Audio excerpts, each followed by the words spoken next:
నిన్ననే చెప్పినాం మేము ఈ దండుపాలెం ముఠ రేవంత్ రెడ్డి కేబినెట్ ఏ రకంగా వాటాలు పంచుకోవడంలో తన్నుకుంటున్నారో అన్ని విషయాలు బయటపెట్టాం.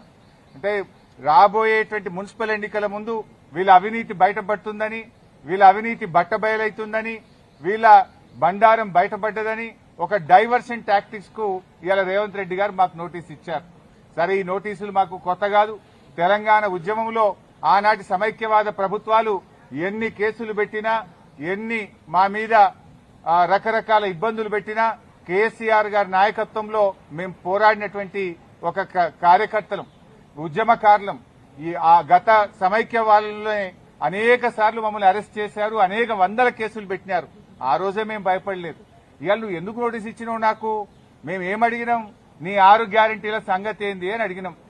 నువ్వు బాండ్ పేపర్ మీద రాసిచ్చిన మహిళలకు మహాలక్ష్మి 2500 ఎప్పుడు ఇస్తావు అని అడుగుతా ఉన్నాం. నువ్వు అవ్వా తాతలకు 4000 పెన్షన్ ఎప్పుడు ఇస్తావు అని అడుగుతా ఉన్నాం. నీ యొక్క అక్రమాలు, నీ బొగ్గు కుంభకోణము, నీ పవర్ కుంభకోణము, నీ హిల్ టీపీ ఇండస్ట్రీస్ కుంభకోణము, నీ భూ కుంభకోణాలు అసెంబ్లీ వేదికగా, ప్రజావేదికగా ఎప్పటికప్పుడు నిన్ను ప్రశ్నిస్తా ఉన్నాం. సో నీ కుంభకోణాలు బయటపడుతున్నాయి. నీ వాటాల పంచాయతీలు స్వయంగా మంత్రులే ఒకరి మీద ఒకరు బయట పెట్టుకుంటుంటే నీ పరువు పోతుందని, నీ వాటాల విషయం ప్రజలకు అర్థమవుతుందని డైవర్షన్ కోసం ఈ నోటీసులు ఇస్తున్నావు. మాకు తెలియదా? ఇవాళ కృష్ణా నీళ్లను ఆంధ్రాకి అప్పచెప్తున్నావు.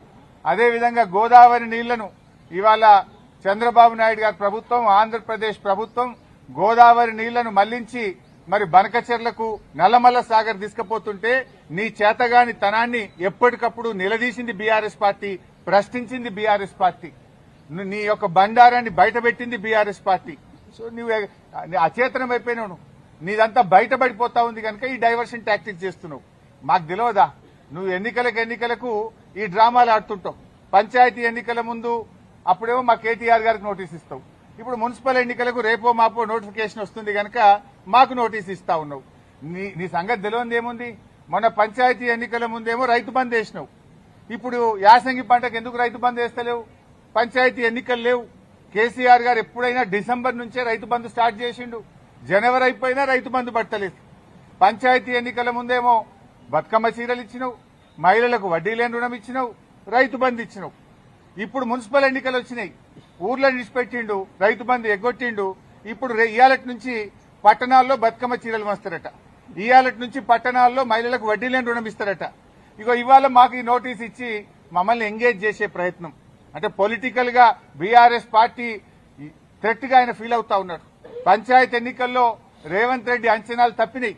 40% సర్పంచులు గెలిచి బీఆర్ఎస్ పార్టీ అద్భుతమైన విజయాన్ని సాధించింది. దాంతో ఆయనకు దిమ్మ తిరిగిపోయింది. ఈ మున్సిపల్ ఎన్నికల్లో కూడా మళ్లీ బీఆర్ఎస్ పార్టీ బలమైనటువంటి ప్రత్యర్థిగా ఉంది కనుక ఈ డ్రామాలన్నీ షురూ చేసిండు. చీరలు పంచి ఎన్నికలు వచ్చినాయి కనుక చీరలు పంచుతా, వడ్డీ లేని రుణం పంచుతా అని డ్రామాలు స్టార్ట్ చేసిండు. మాకు ఈ నోటీస్ ఇచ్చి ఫోన్ ట్యాపింగ్ కేసులో ఏదో ఉంది అనేటువంటి ఒక క్రైమ్ సినిమా సీరియల్ లెక్క నడుపుతా ఉన్నాడు. 2 ఏళ్ల నుంచి డ్రామాలు ఆడుతున్నావు. ఆల్రెడీ నువ్వు గతంలో నా మీద ఫోన్ ట్యాపింగ్ కేసు పెడితే హైకోర్టు కొట్టేసింది, సుప్రీంకోర్టు కూడా కొట్టేసింది. నీ చెంప చెల్లుమనే విధంగా తీర్పు ఇచ్చింది. నువ్వు పెద్ద పెద్ద అడ్వకేట్లను, రాష్ట్ర ప్రభుత్వ డబ్బులను, కోట్లాది రూపాయల డబ్బులు ఖర్చు పెట్టి పెద్ద పెద్ద న్యాయవాదులను పెట్టినావు నా మీద.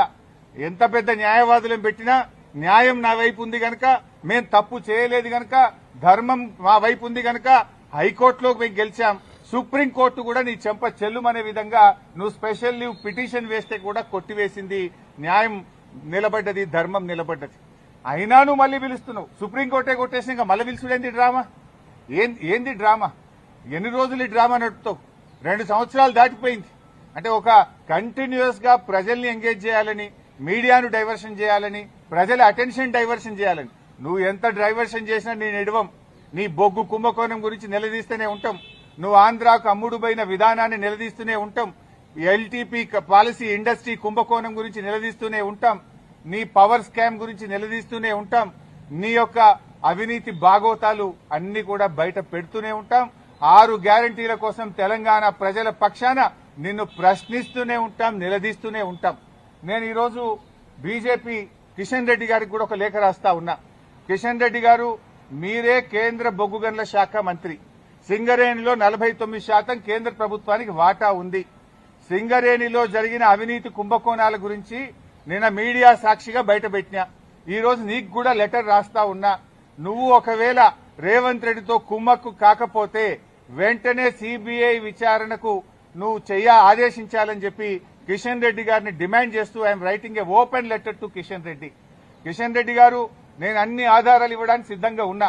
రేవంత్ రెడ్డి బావుమరిదే ఈ యొక్క కుంభకోణాన్ని ఎట్లా నడిపాడు, ఎట్లా ఈ టెండర్లన్నీ రింగు చేశాడు, మరి కోల్ ఇండియాలో గాని అదేవిధంగా వెస్టర్న్ కోల్ ఫీల్డ్స్ లో గాని గతంలో సింగరేణిలో గాని ఎప్పుడైనా -10 నుంచి -20 టెండర్లు పోతుండే.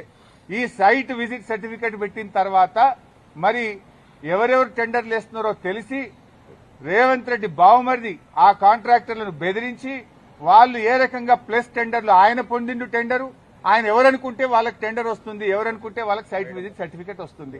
9E బ్లాక్ ఒక్కటే రద్దు చేయడం కాదు, ఈ టెండర్లు రద్దు చేయాలి. దీని మీద సిబిఐ విచారణ జరపాలని నేను నిన్న డిమాండ్ చేసిన. ఇలా వ్రాతపూర్వకంగా కూడా కిషన్ రెడ్డి గారికి I'm writing A open letter.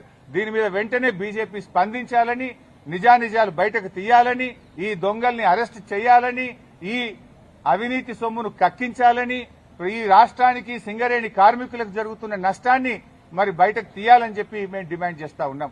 ఎందుకంటే సింగరేణి డబ్బుతో రేవంత్ రెడ్డి ఫుట్బాల్ ఆడుతున్నాడు. 100 కోట్ల రూపాయల సింగరేణి డబ్బులను తన షోకుల కోసం ఖర్చు పెడుతుంటే ఎందుకు కిషన్ రెడ్డి గారు మౌనంగా ఉంటున్నారు, ఎందుకు బీజేపీ మౌనంగా ఉంటుందని కూడా నేను ప్రశ్నిస్తా ఉన్నా. అన్ని బయటకు రావాలంటే సిబిఐ విచారణ జరపాలని డిమాండ్ చేస్తున్నాం. సో మేము తప్పు చేయలేదు. నిన్న రాత్రి నోటీస్ ఇచ్చినా రాత్రే హైదరాబాద్ కు వచ్చినాం. ఈ రోజు న్యాయ వ్యవస్థ మీద గౌరవం ఉంది, చట్టాన్ని గౌరవిస్తాం కనుక వారు చెప్పిన సమయం ప్రకారం మేము హాజరవుతున్నాం. సమయం తీసుకునే అవకాశం ఉంది, కానీ మేము తప్పు చేయలేదు, మేము భయపడాల్సిన అవసరం లేదు.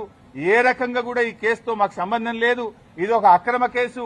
కేవలం బురద జల్లాలని, రాజకీయాలను డైవర్ట్ చేయాలని, అటెన్షన్ డైవర్టేషన్ కోసం రేవంత్ రెడ్డి ఆడుతున్న ఒక సిల్లీ డ్రామా ఇది. రేవంత్ రెడ్డి రాజకీయాల కోసం చేస్తున్నటువంటి ఒక డ్రామా సీరియల్ లాంటిదే తప్ప ఇందులో ఎక్కడ కూడా నిజం లేదు. అందువల్ల మేము ఎక్కడ భయపడం. ఎన్నిసార్లు పిలిచినా వెళ్తాం, ఎక్కడికైనా వెళ్తాం. ఇప్పటికే హైకోర్టు, సుప్రీంకోర్టు ఈ ఫోన్ ట్యాపింగ్ కేసులో రేవంత్ రెడ్డి నన్ను ఇన్వాల్వ్ చేయాలని ఎన్ని ప్రయత్నాలు చేసినా హైకోర్టు కొట్టేసింది, సుప్రీంకోర్టు కొట్టేసింది. మళ్ళీ కొత్త డ్రామా పెట్టిండు. మాకు తెలుసు కేటీఆర్ గారిని ఎట్లా ఇబ్బంది పెట్టిందో మాకు తెలుసు. మా నాయకులందరినీ కూడా ఏ రకంగా ఇబ్బంది పెట్టినారో తెలుసు. నన్ను కూడా దాంట్లో భాగంగానే ఇబ్బంది పెడుతున్నావు. మీరెంత ఇబ్బంది పెట్టినా ఉద్యమించిన వాళ్ళం, తెలంగాణ సాధించిన వాళ్ళం. ఈ తెలంగాణ ప్రజలకు అన్యాయం జరిగితే మేము ఊరుకోము. ఈ తెలంగాణ ప్రజల పక్షాన నిన్ను ప్రశ్నిస్తూనే ఉంటాం. తెలంగాణ ప్రజలకు నువ్వు ఇచ్చిన హామీలు అమలయ్యేదాకా నిన్ను ప్రశ్నిస్తూనే ఉంటాం.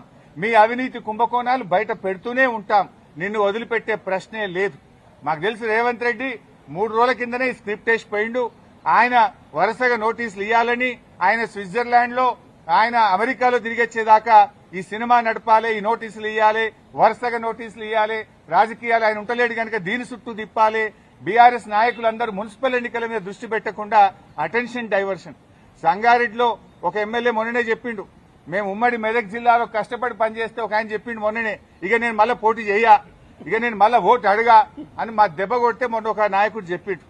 రేపు కూడా నువ్వు ఎన్ని డ్రామాలు చేసినా ఖచ్చితంగా మెజారిటీ మున్సిపాలిటీలు గెలుస్తాం, ప్రజలతో ఉంటాం. ప్రజల చేత నీకు తప్పకుండా ప్రజలే నీకు బుద్ధి చెప్తారు. మేము మాట్లాడుతున్నది నీ అవినీతి మీద బయట పెట్టినాం, దాని మీద సమాధానం చెప్పు. నీ 6 గ్యారెంటీల గురించి అడుగుతున్నాం, దాని మీదే సమాధానం చెప్పు. సంబంధం లేని కేసుల్లో మమ్మల్ని పిలిచి ఈ డ్రామా ఆడుతున్నావు, ఆడు ఎంతకాలం ఆడతావో. నీకు సమయం దగ్గర పడ్డది, ప్రజలే నీకు తగిన గుణపాఠం చెప్తారు. తప్పకుండా